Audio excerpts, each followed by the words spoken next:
Luego de un intenso debate en la Comisión de Seguridad Ciudadana, se aprobó en lo general el dictamen de la Ley de Seguridad para la capital del país, mediante el cual se busca fortalecer las atribuciones de los cuerpos policíacos en el combate a la delincuencia. En este dictamen también se incrementan las facultades de las alcaldías en la toma de decisiones para las estrategias de seguridad. Uno de los puntos que propició la discusión fue el papel de la Guardia Nacional. Establecíamos que la Guardia Nacional podía obviamente entrar a la ciudad, pero se tendría que plantear una serie de requisitos, un programa de fortalecimiento, un convenio, plazos de entrada y de salida. Por otra parte, la Comisión de Administración y Procuración de Justicia aprobó las reformas al Código Penal capitalino, en las que se establece el incremento de las penas de 35 a 70 años de prisión a quien cometa feminicidio, con lo que se convierte en el delito más castigado del Código Penal local.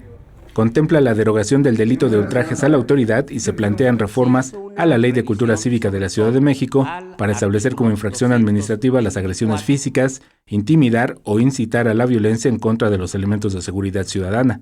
Acciones que se castigarán con una sanción de trabajo inconmutable a favor de la comunidad de 20 a 36 horas. Se ha hecho esta propuesta de que el feminicidio tenga una reclasificación en la pena, para establecer una pena de entre los 35 y los 70 años de prisión.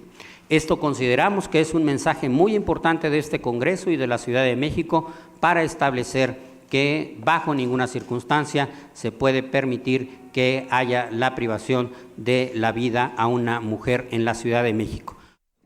Esas reformas se presentarán en el próximo periodo extraordinario del 30 y 31 de julio para que el Pleno del Congreso de la Ciudad de México avale la Ley de Seguridad y las modificaciones al Código Penal, mismas que entrarán en vigor luego de su publicación en la Gaceta Oficial.